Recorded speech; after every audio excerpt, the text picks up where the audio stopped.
First off, I would like to say my apologies for not doing the entire pregame and the little zippy intro that I'm used to doing. It completely slipped my mind, believe it or not. And then, to make matters worse, this is take two.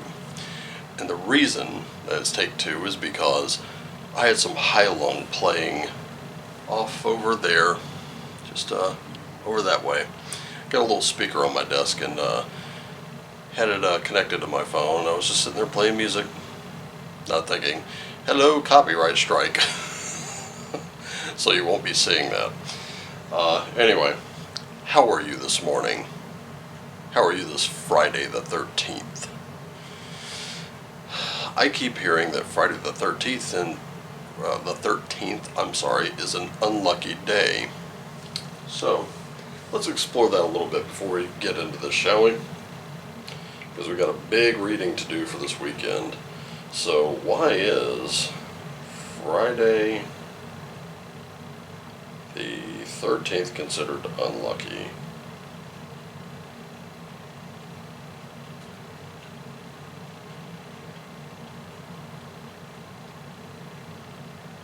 There we go.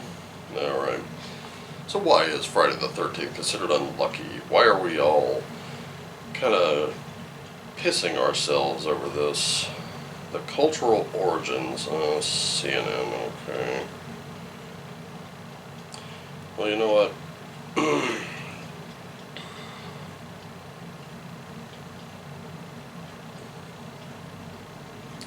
How about this one? This one looks like a pretty neutral source. We'll go with that one. So why Friday the 13th is considered unlucky. It says the day of Friday the 13th has finally arrived. And this is from 2019, so I'm just going to leave that out. And many will be expecting bad luck to befall them at this time. But where does this come from? Fear of the number 13 is believed to have begun in the Middle Ages, arising out of fear of the number of individuals present on Maundy Thursday in the story of the Last Supper and the crucifixion of Jesus Christ in the Christian Bible. It is believed by many, due to the treacherous disciple Judas Iscariot being the 13th guest to sit down for Jesus' Last Supper. Some writings also believe that the day of Friday was unlucky in and of itself, making it paired with the number 13 to be doubly troublesome. One theorized historical reason for the fear is that Friday the 13th, October 1307, it was on that day that French King Philip IV arrested hundreds of members of the Knights Templar on this day, invoking supernatural wrath, as recorded in various fiction, including The Iron King by Maurice Drouin in 1955. However, others have pointed to the 1907 novel Friday the 13th by Thomas Lawson for increasing superstition around the date, as the story sees a broker use the concerns about the date to start a panic on Wall Street. So there appears to be no clear-cut answer for the fear of the date, but don't stress too much about it. They also end that with another question I don't want to mention.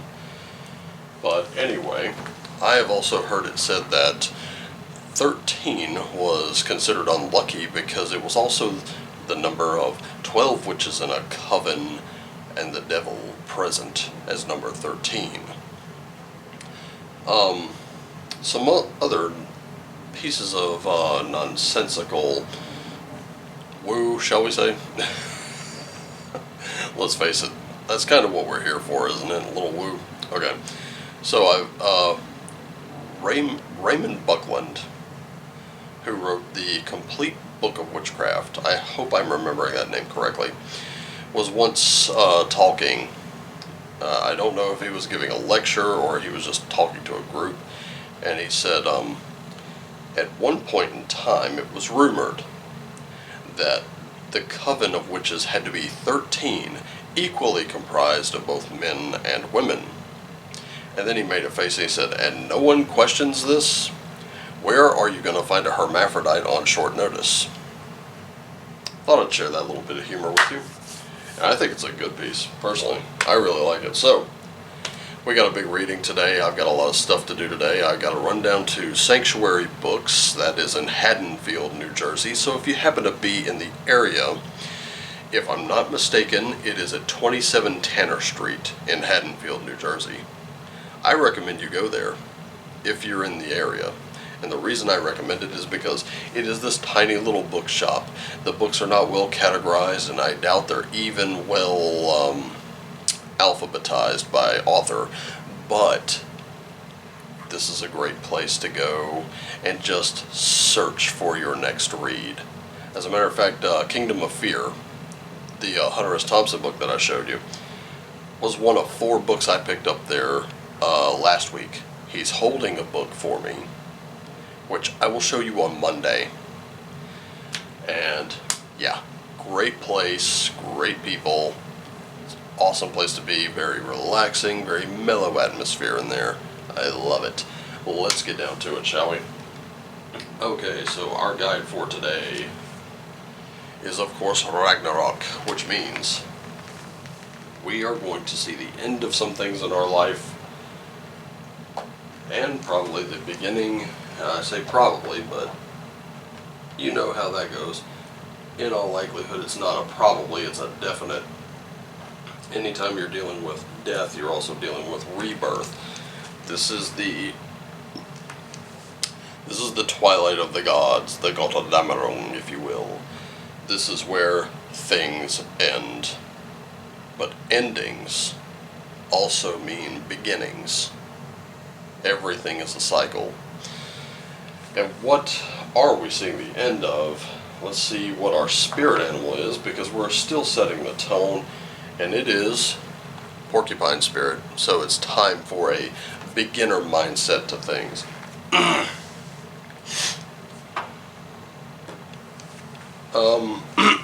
So far I can tell you that beginner mindset, again, we've got some things ending. We're going to have some new things starting. Even if they're new opportunities in fields with which you are very familiar, it would be best to adopt that sort of beginner mindset. There's always something you have not learned yet. And perhaps it's time you learned it. Perhaps it's time you did away with an old habit to replace it with a new one. Shut up about my baby. Anyway.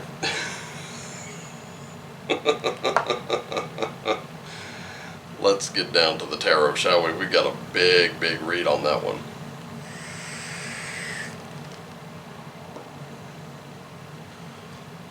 Shut up about my vaping, I'm not listening. Anyway, I happen to like my vape, thank you very much. Anyway, so, we're going to do this mind, body, and spirit. So for the mind, we have a Six of Cups, a Queen of Wands, and the Sun. So what are we thinking right now? Are we still all riled up with emotion? Are we getting into our creative side? Excuse me. Jeez.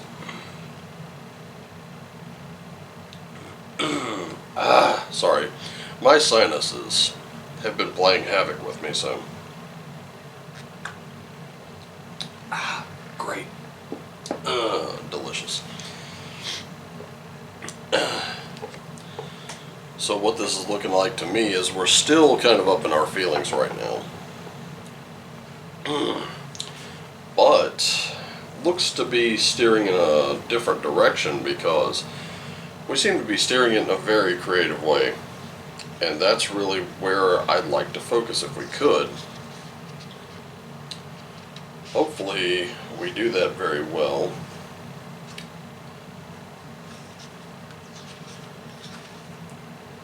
There we go. Okay, so right now we're very secure. That's what we're thinking. We're thinking about that security, because that's what the Six of Cups is. We're also very much into home right now, and being home is where we're really wanting to be. With that Queen of Wands there, we're also hoping for there's that security element again, that we kind of want that luxury in our lives. Speaking of which, have you seen crypto lately? We've experienced quite a jump. XRP has really come up. Bitcoin has really come up, and this time it hasn't seen much in the way of rejection. It's come up, it's pulled back a little bit, it's come up again, it's pulled back a little bit, but it's getting there. It really wants to start taking off. So, and then you have the Sun, which this is telling you life is good. It's about fresh beginnings. So right now, in terms of your mental state, you're really good. Kind of putting yourself at home with that security, and there's nothing wrong with luxury as long as you are keeping that overabundance of something as a means of leverage for if something should go wrong. You're trying to kind of prepare, you're trying to, how can I put this? Sort of like a squirrel. A squirrel will hoard acorns throughout the year for the winter, and that way when winter comes and there are no more acorns to be found in the wild, the squirrel can rely on his stores. And if there are other squirrels in need because they were ill prepared or something like that, the squirrel who gathered the acorns now has the ability to help out another squirrel. Do you see what I'm getting at? You really kind of want to be in that place, and that's understandable. But what about the body? What does that need? So we have the Star. We have a Ten of Swords. Wow, that's overkill. And we have a Three of Cups.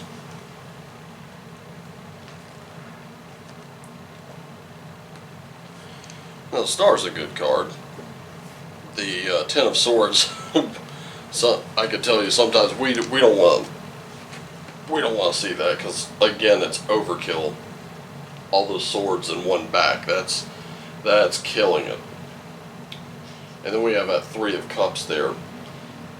So this is the part with the body. So right now with that Star, you're ready to emerge. Okay, it's healthy. Go ahead, be inspired. You're fine. With the Ten of Swords,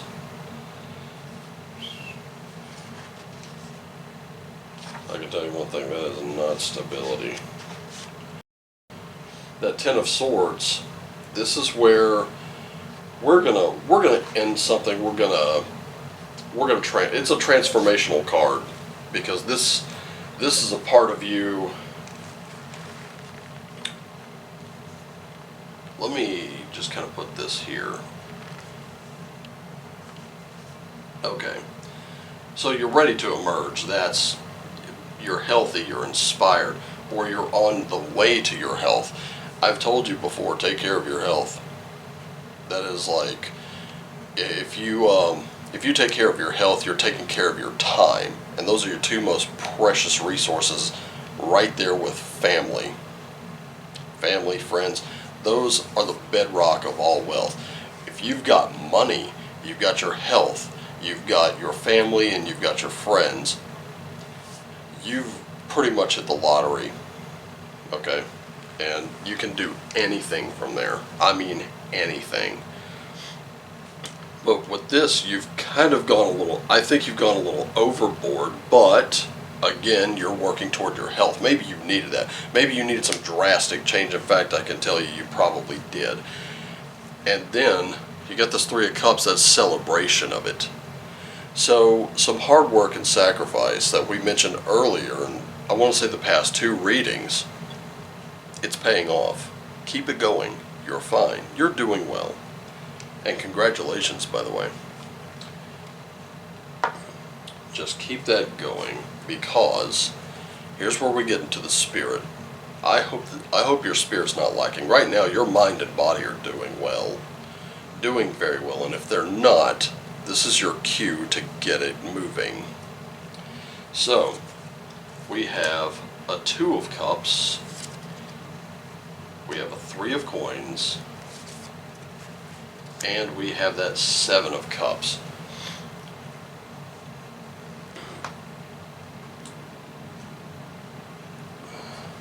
Okay, so that 2 of Cups, we have a real emotional partnership with something. And that 3 of Coins is also another bit of collaboration here. So I'm seeing collaborative effort. Working with your group, working with your groups would be a great thing. If that means going to church this Sunday, do it. If that means just gathering with a few friends for a spiritual study or a spiritual activity, even if it's just going hiking, I consider that to be very spiritual. Do it. Whatever this looks like to you, do that. But you're going to be faced with some choices here. And I want to show you this card. Get a really good look at it. Do you see what I'm talking about? Some of those choices are going to be very detrimental to you, and others are going to be very enlightening. But you will have to choose, and that choice will be made moving forward. If you want my advice, do the thing that lights you up. Do that thing that makes your soul shine from inside out. Do that thing that just brings you that happiness. And do it with family. Do it with friends. Do it with acquaintances. Because you can then share your light. You can light others. It's like taking one lit candle and lighting the next few. Once you have all 4 lit candles, you can place them in a corner of a small room, and the whole room is illuminated. Maybe not as well as with a high-powered LED bulb, but still, it's not what you want in this case, it's what you need. I see the need here. I see the need here, and I see the need here. And this weekend, I have every reason to believe you may not get what you want, but you will get what you need. Sometimes that's best. If you can look at the moments of pain and find the blessings in them, it takes you a lot farther and brightens you that much more. So really kind of use this weekend to reflect on that if you haven't already. Now, let's see how we can work our light this weekend, because that is important. Working your light is just as important as shining it.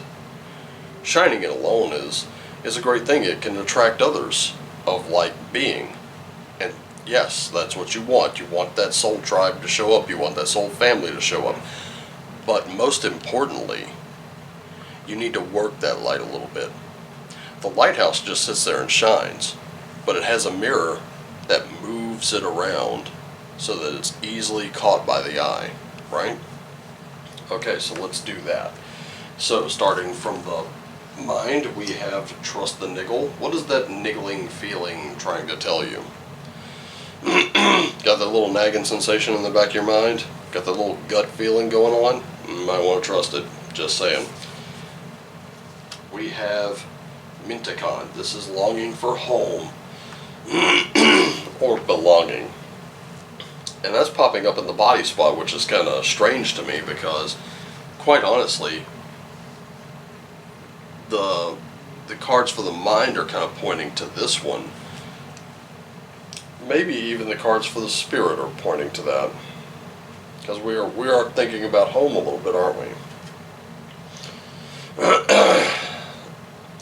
You really want to be at home among your soul tribe and among your soul family. That's important. And then finally, Star Mother. Yes, how can you mother yourself? Do you need an explanation to that image? Just real quick, I was actually on Pilled yesterday when Matt popped up on my Discord and he said, "Hey, you should check out Sovereign Goddess 777. She's got some pretty interesting stuff. I think you would be interested." Okay. I was like, okay, yeah, I'll check it out. So I went over to, I kind of, copied and pasted the name in. I found 2 videos. I queued up the first one, and it was kind of 30 seconds of her just there.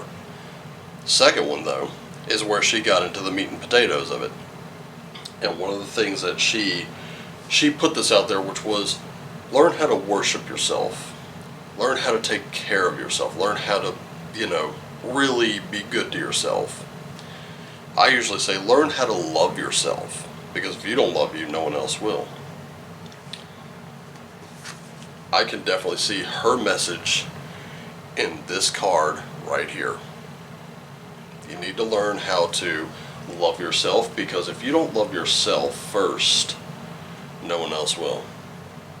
If you love yourself, if you're not trying to peacock out all the time, you're not trying to spread those big plumy feathers, well, maybe you want to attract the wrong kind of attention. I've had to learn that myself. And that's something else that she brought up, so that message is like super, super resonating right now. Let's get down to the runes. What secrets do we have to learn from the painful moments of Ragnarok?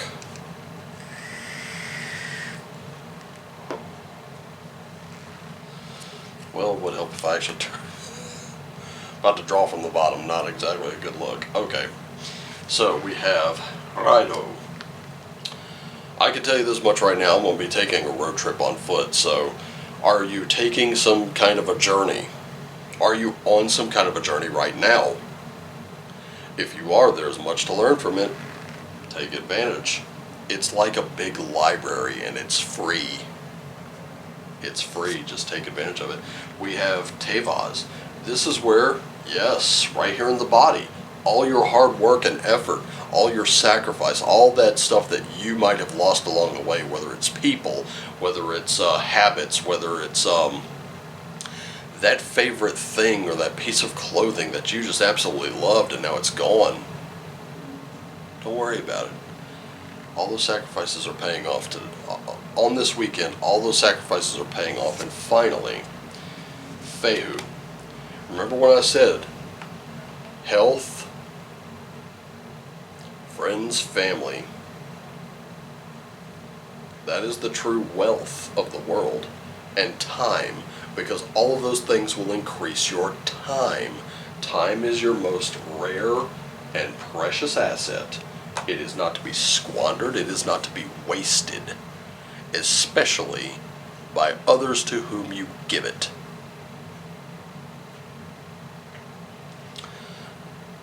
Not only that, but I think I've seen about 2 court cards in here.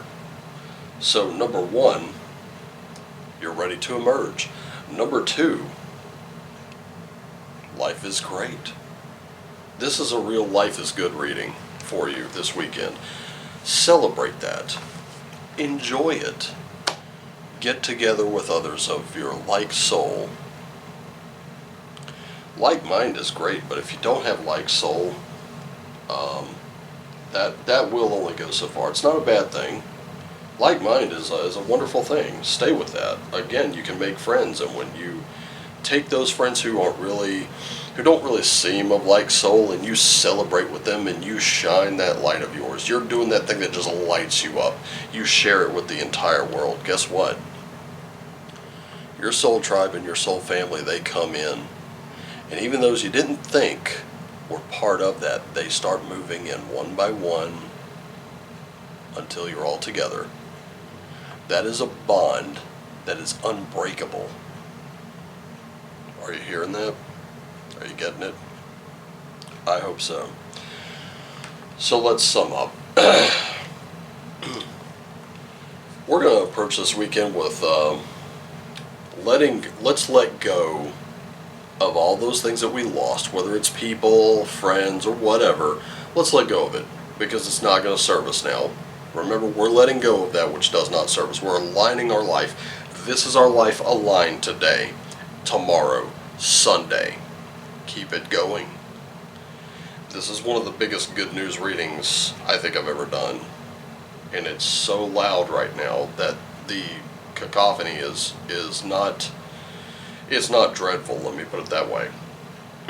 I could listen to it all day. So we're going to let go of those old things. We're going to embrace this new set of circumstances we have, these new opportunities. We're going to take friends and acquaintances, we're going to take family, and we're going to kind of get together with them, whether at various points this weekend or whatever, and share that which has lit you up and made you happy. All that sacrifice, all that hard work, all that effort that you put into it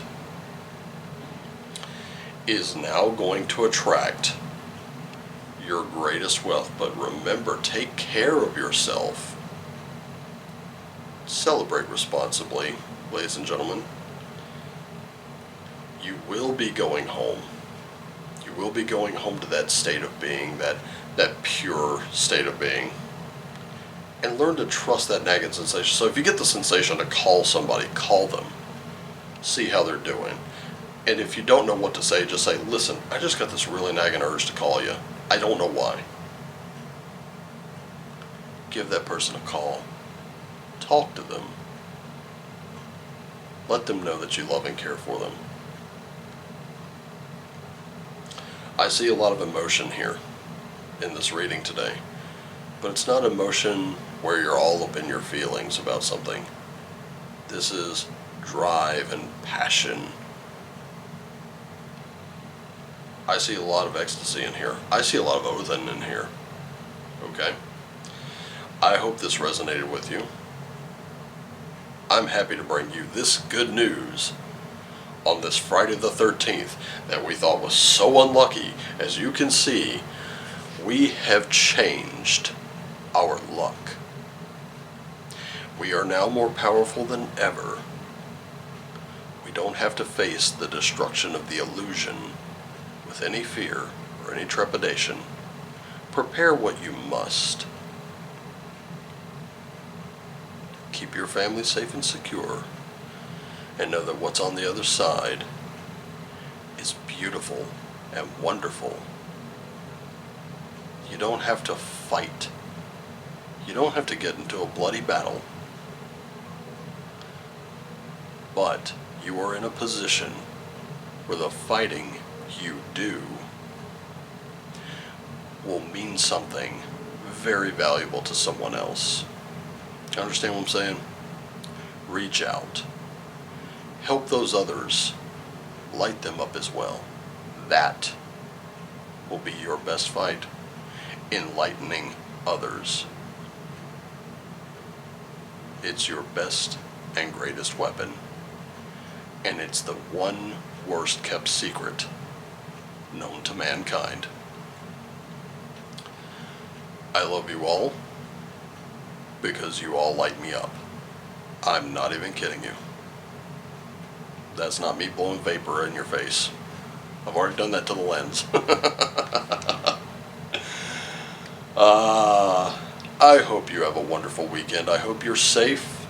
I hope your families are safe. Whatever it is that's lighting you up, keep it going. Because you can light up the world, whether you believe it or not. And as always, shine on.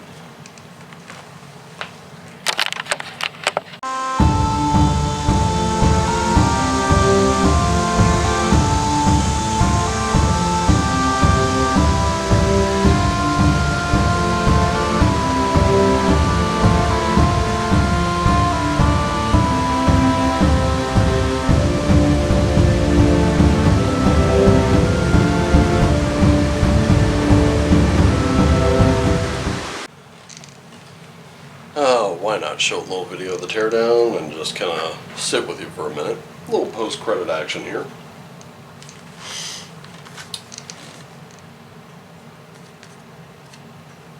Kind of approaching things from the mind of a beginner. A little naivete and never really hurt anybody. That's how we learn, right? I think so. In fact, I think it's wonderful. Alright. Whale Spirit. That's the one at the bottom of the deck right now. Trust the Great Mystery.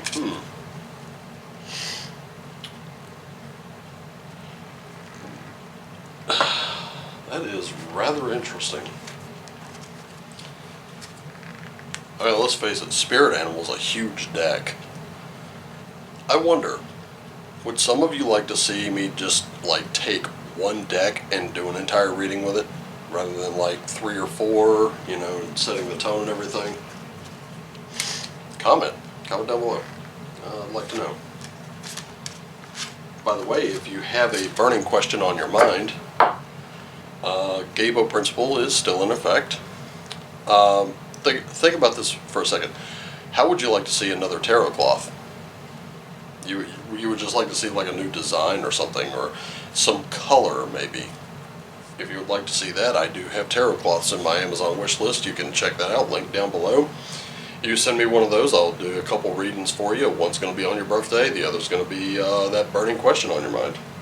I like to call this my ring here, and I've got the ring posts. Black Tourmaline.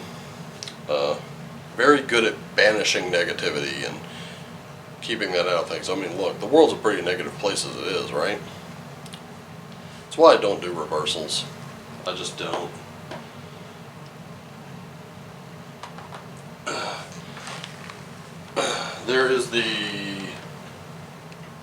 There's the fact that I'm also not very confident in my ability on that. I don't know if that makes a difference or not.